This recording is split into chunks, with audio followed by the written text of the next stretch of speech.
Sir আমরা শুনেছিলাম বাংলার একজন দাদা, একজন গর্ব, তিনি বলেছিলেন স্পেন থেকে তিনি স্যার ওই কি ইস্পাত কারখানা তৈরি করবেন, তিনি জামশেদজি টাটা হবেন।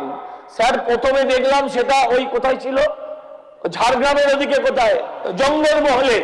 তারপরে শালবনী থেকে শুভেন্দু বাবুর পাড়ায়, মুখ্যমন্ত্রীর পাড়ায় চলে এসেছিল প্রায়, কিন্তু তারপরে সেটার অস্তিত্ব কোথায়?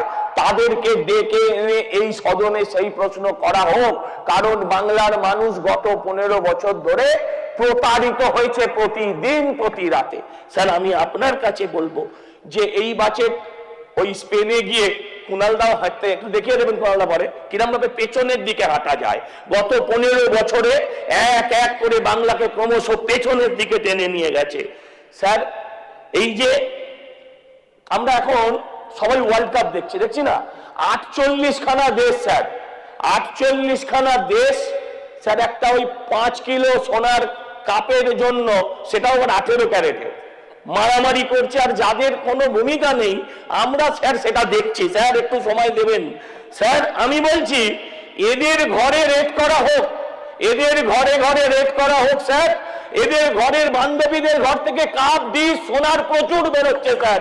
এই যে যারা বলছিলেন 8,15,000 কোটি টাকা দেনা, আবার একজন অর্থনীতিবিদ তিনি বললেন সারা ভারতবর্ষের, আমি ওনাকে মনে করাতে চাই সারা ভারতবর্ষে, বাংলা বুঝতে পারেন তো স্যার, সারা ভারতবর্ষে 28টা প্রদেশ আর 8টা কেন্দ্রশাসিত রাজ্য আছে।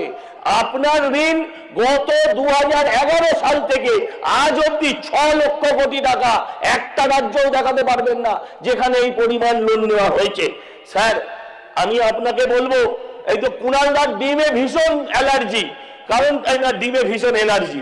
আচ্ছা ডিম ছাড়া উনি কিছু খেতে চাইছেন না, বলছেন মিড ডে মিলে ডিম নেই কেন? আমি শুধু ওনাকে মনে করাতে চাই ইসকনের খাবার আপনি ঘুরে ঘুরে খেতে ভালোবাসেন, আমি দীর্ঘদিন ধরে জানি।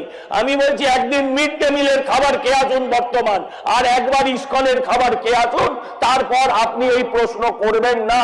পুষ্টিগুণ শুধু বালুতে নেই, কয়লায় নেই দাদা, পুষ্টিগুণ পনিরেও আছে, দুধে ঘিতেও আছে। আমি আপনাকে বলবো স্যার যে এই যে আমি দেখছিলাম, হ্যাঁ স্যার, সারা হয়ে গেছে আপনার সময়। স্যার ঠিক আছে, এক মিনিট আমার না স্যার, আর কি বলবো, আমাদের নেতারাও সবাই বলে দিচ্ছেন বসে পড়তে, কিন্তু স্যার অসমাপ্ত রয়ে গেল স্যার। আপনি 1 মিনিট বলুন, তাড়াতাড়ি। আচ্ছা স্যার আমি আপনাকে বলবো স্যার, মানে দেখুন এখানে যেমন মিড ডে মিলের কথা ভাবা হয়েছে, সেরকম রুগীদের খাবারের কথা ভাবা হয়েছে, সেরকম নতুন চিড়িয়াখানার কথাও ভাবা হয়েছে যেখানে টাইগার সাফারি থাকবে। আমি অর্থমন্ত্রীর কাছে হাত জোড় করে অনুরোধ করব, তৃণমূলের কোনো বাঘের বাচ্চাকে দয়া করে আবার সেখানে দয়া করে ঢোকাবেন না।